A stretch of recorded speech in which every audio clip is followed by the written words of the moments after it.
Husband is bedridden with a serious illness while I was crying at his mother's house, and his stepfather put his hand on my thigh, then later showed up at my home trying to get my daughter to call him daddy, because he wants to replace my husband.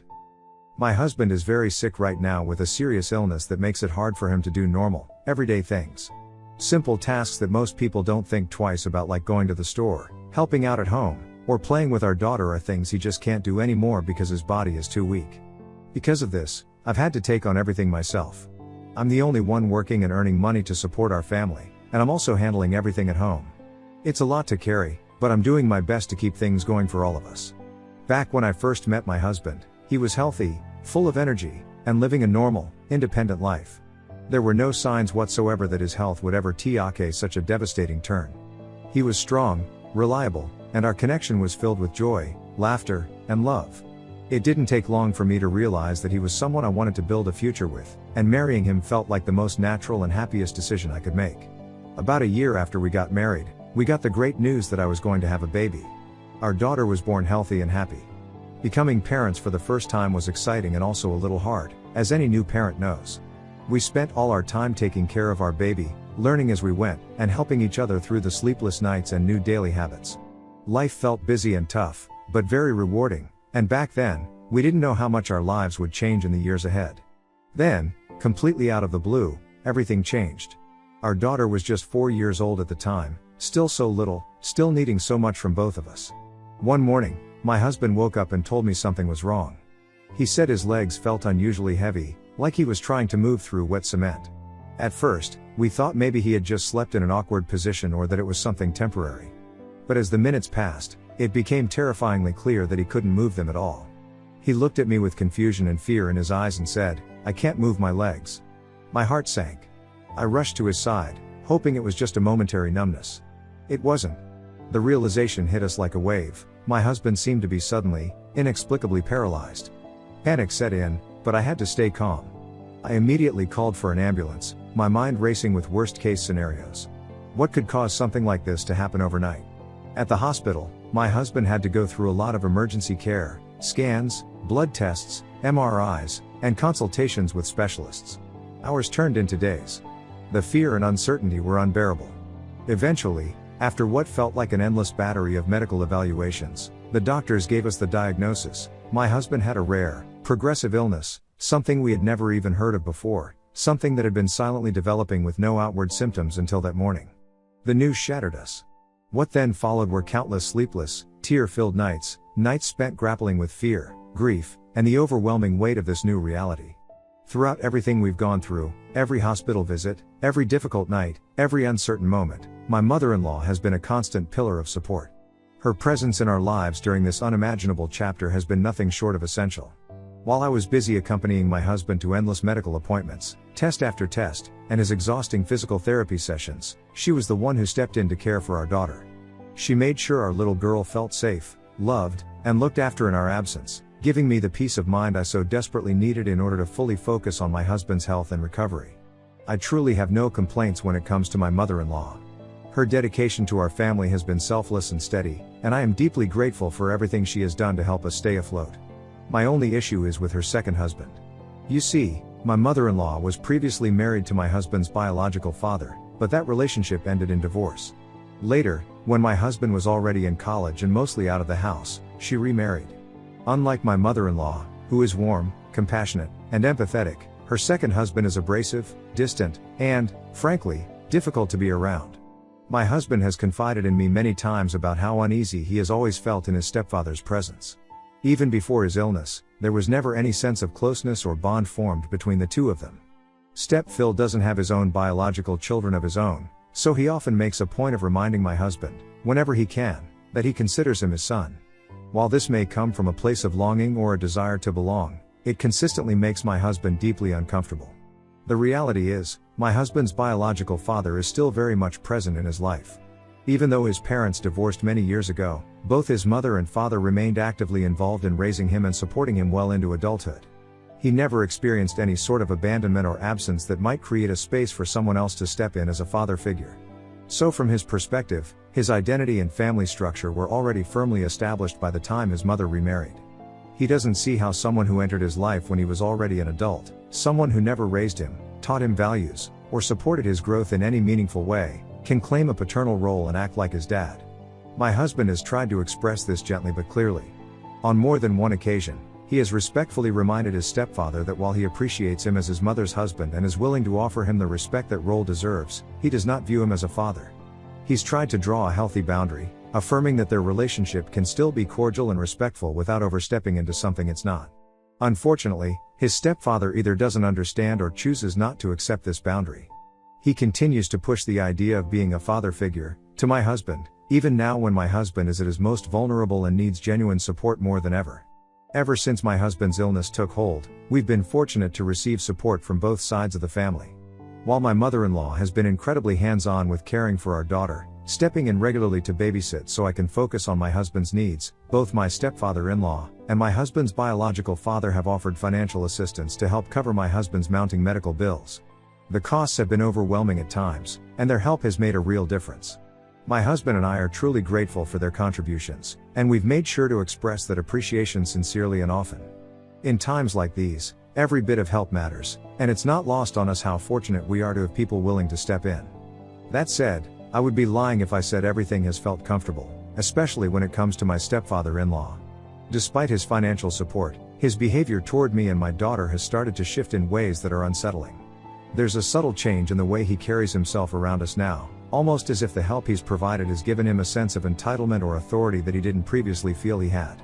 It's not always overt, but it's there, in his tone, in his comments, in the way he interacts with my daughter, as though he holds some kind of elevated position in our lives simply because he's helped financially. It all began one day when my stepfather-in-law offered to give me and my daughter a ride home from the hospital.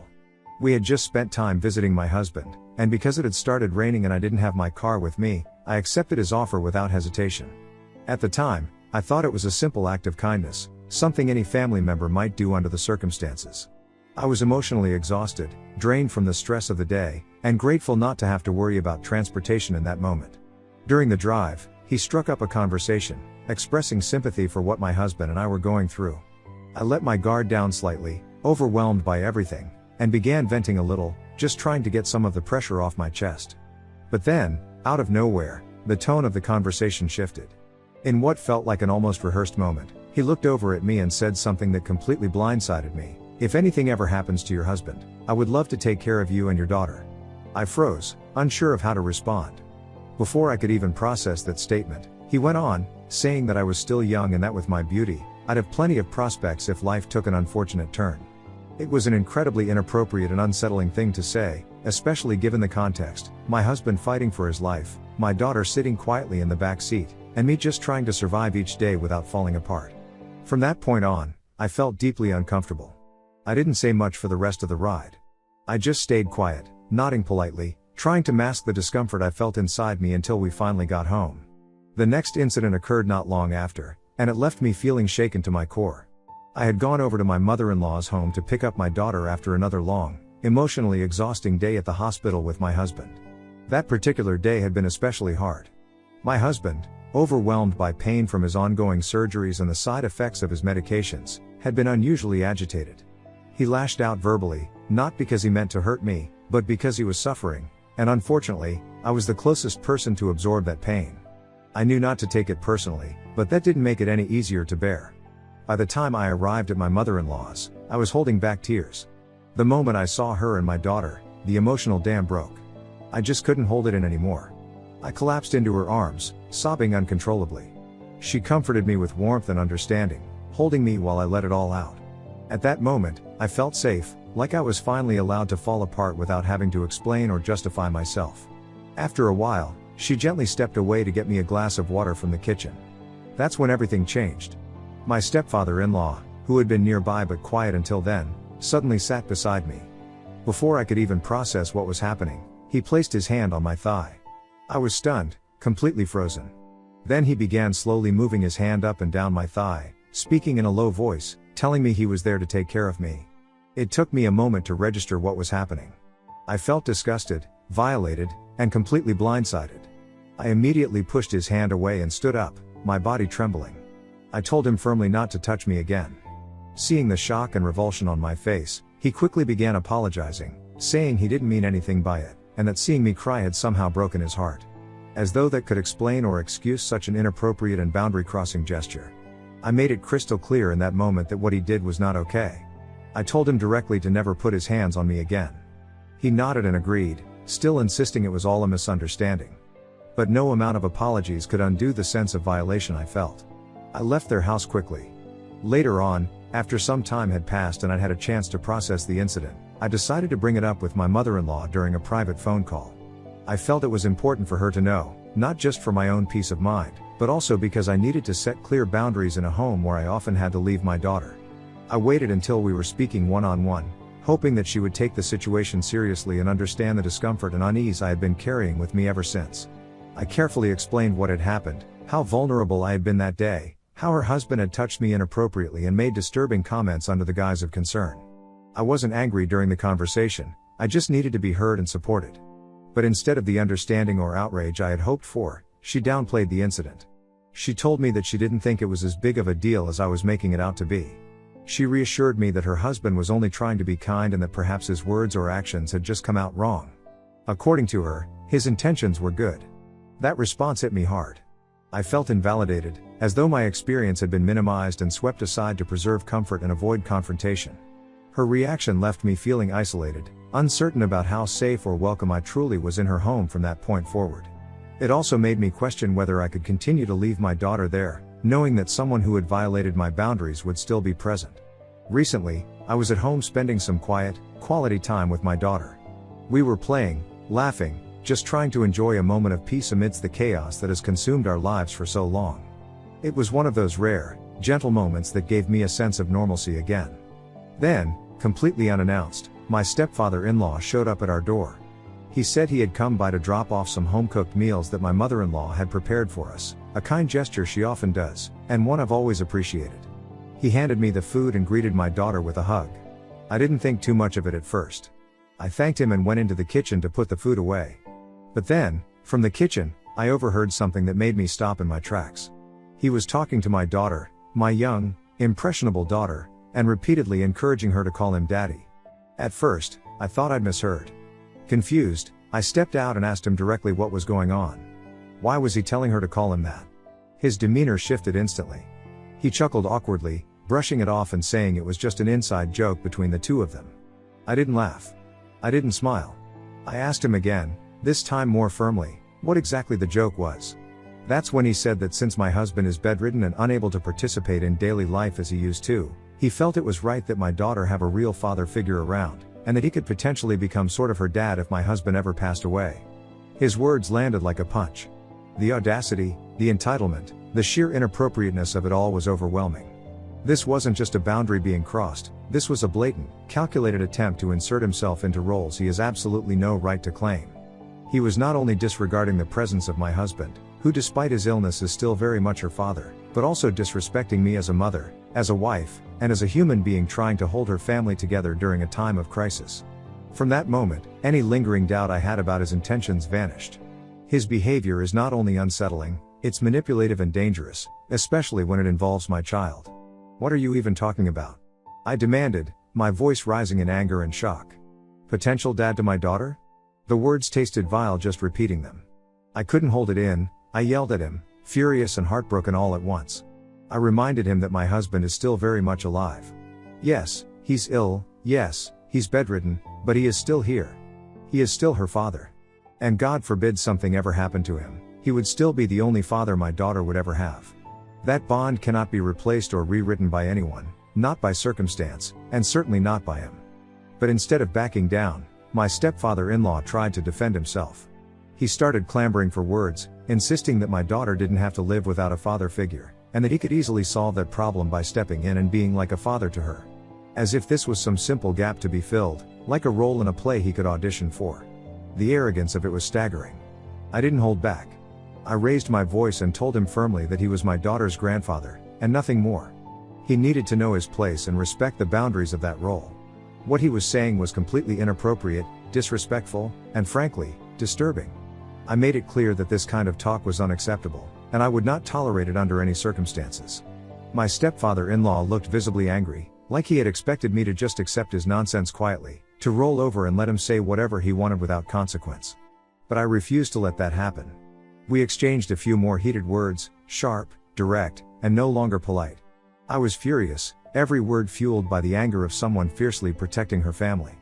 Finally, I told him to leave. He did, but the tension lingered like a dark cloud hanging over us. Since that day, I've been living with a constant knot of fear and anxiety whenever I think about leaving my daughter in the care of my mother-in-law and her husband. What should be a safe and comforting environment has become a source of worry and unease. My trust in them has been shattered, and I don't know how to rebuild it. My mother-in-law has been calling me frequently, trying to reach out, but I honestly don't know what to say. How do you explain to someone that you're scared to leave your child with them, especially when they don't seem to acknowledge the gravity of the situation? I'm stuck between wanting to protect my daughter and feeling isolated in this painful dilemma. Ida, if I tell her about all the inappropriate things her husband has said to me? I just don't want to cause any unnecessary drama in the family. Update 1. Since sharing my story, a few questions have come up repeatedly, and I thought it might help to address them here, both to clarify things and to set the record straight. Q. Why don't you just talk to your mother-in-law and clear the air? I've tried. I did bring up the inappropriate behavior of my stepfather-in-law with her privately, hoping she would understand and support me, but she dismissed my concerns, saying it was a misunderstanding and that his intentions were good. That response hurt deeply because it made me feel invalidated and unsafe. I don't think clearing the air is possible when the problem isn't fully acknowledged. Q. Why don't you just keep your daughter away from your stepfather-in-law? I absolutely have to from now on. But the challenge is that my daughter spends time at my mother-in-law's house, and my stepfather-in-law is there. It's difficult to avoid him completely without isolating my daughter or straining family relationships further. I'm actively trying to protect her and myself, but it's a delicate balance. Q. Why don't you ask your husband to handle this? My husband already has enough on his plate. I'm doing my best to protect our family while he focuses on his health and recovery. It's not easy, but I feel it's my responsibility right now. Update 2. It truly sends a chill down my spine whenever I reflect on everything that's happened and consider the possibility that if my stepfather-in-law's behavior has made me feel so uneasy and disturbed, then there is a very real chance that he might have caused similar discomfort to my daughter. All this time, I never allowed myself to think about this possibility.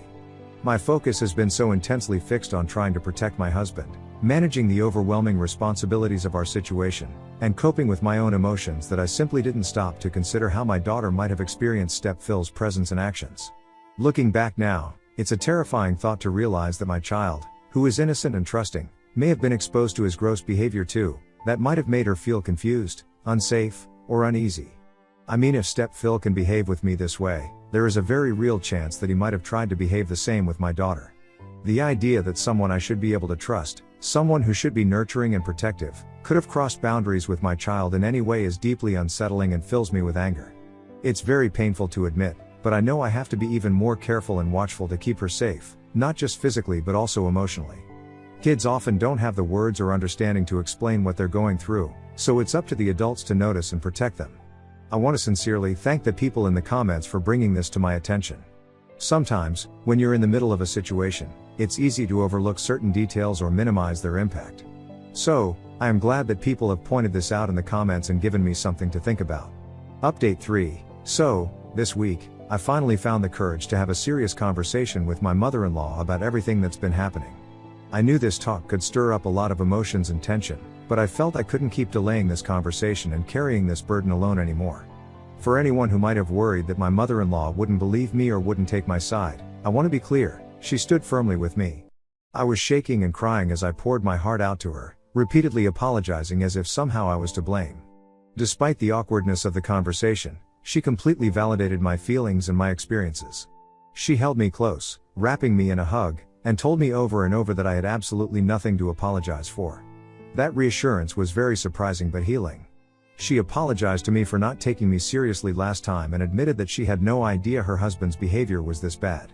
In that moment, I felt a glimmer of hope, that maybe, finally, I wouldn't have to face this nightmare on my own, and that she would take our side and stand up for us. After I finished telling my mother-in-law everything, she didn't waste a moment. She immediately called out to stepfather-in-law, who was in the other room, and confronted him head-on about what I had shared. At first, he reacted exactly as I expected. He denied everything and tried to downplay the situation, speaking in a low, dismissive tone as if brushing off serious accusations would make them go away. But my mother-in-law was relentless.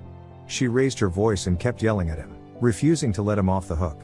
Gradually, his defenses began to crumble, and he started to slip. When my mother-in-law demanded to know why he would ever think it was acceptable to consider himself the potential dad to my daughter, his response shocked us both. He doubled down, arrogantly claiming that since he was the man of the house, it was his role and responsibility to look out for us, and he didn't think my daughter calling him daddy was bad. His words were not only insulting, they were completely unacceptable and showed a disturbing sense of entitlement. My mother-in-law exploded in anger, shouting at him about how ridiculous and inappropriate his behavior was. I stood there, shaking my head in disbelief and disgust, struggling to process how anyone could justify such an outrageous claim. I told him clearly that he was not the man in my house, nor would he ever be. I made it unmistakably clear that while I was grateful for his help for my husband, I was a grown woman who could take care of myself and my daughter. So, we didn't need him to play any sort of a father figure in my daughter's life. Step Phil looked pissed when he heard this. Later, when I left their place with my daughter, I could still hear my mother-in-law and stepfather-in-law arguing loudly behind me. Their voices echoed through the house, a fierce battle of wills that gave me a strange mixture of relief and exhaustion. Before I left, my mother-in-law pulled me aside and assured me, over and over again, that she was going to make absolutely certain that he would never speak to me or my daughter that way again. Her words brought a flicker of comfort in an otherwise painful situation, but I knew the road ahead wouldn't be easy. That evening, I also went to visit my husband at the hospital and told him everything: the inappropriate comments, the uncomfortable encounters, the confrontation between my mother-in-law and stepfather-in-law. Hearing the full story shook him deeply. He was stunned and visibly upset that his own stepfather could say such hurtful and disturbing things to me, especially during such a vulnerable time in our lives. We spent hours talking through the emotions, the fears, and what this all meant for our family moving forward. It was one of the hardest conversations we've had since his illness began. I am kind of glad that I have exposed my step Phil and established my boundary with him. Update 4. After everything that has happened, I have made a firm and clear decision. I will no longer leave my daughter in the care of my mother-in-law. The relationship between her and her husband, the stepfather-in-law, is still deeply strained and unresolved right now, and I cannot risk my daughter being around someone who has shown such inappropriate and disrespectful behavior toward both me and her. My priority is to protect her safety and emotional well-being, no matter how difficult it may be. However, my stepfather-in-law is now retaliating in the worst possible way. He has openly threatened to withdraw all financial support for my husband's medical bills and ongoing care. He has made it explicitly known to my husband that he will no longer contribute any money toward my husband's treatment or the expenses that come with it, and he blames me for creating tensions in the family. Step Phil's sudden threat has created a wedge between my husband and me, which hurts more than I can put into words. My husband, understandably overwhelmed by the financial strain and desperate for help, now believes that I should apologize to his stepfather and try to make things right with him. He thinks that the money is too important to risk losing, and that I should put aside my feelings and the seriousness of what happened for the sake of the family's welfare. But I have refused. I have made it absolutely clear to my husband that I will not apologize or compromise on this. The respect, safety, and dignity of myself and my daughter come before any financial support that comes with strings attached. This is the hill I am willing to die on. No amount of money is worth sacrificing our well-being or allowing someone who has acted so grossly to control our lives and define our boundaries. My husband is so angry that he is refusing to talk to me now. Somehow, I have become the villain in all this, when I didn't even do anything. I'm not sure what the future holds for us, but one thing I do know is that I will never allow my creepy stepfather-in-law anywhere near me or my daughter again.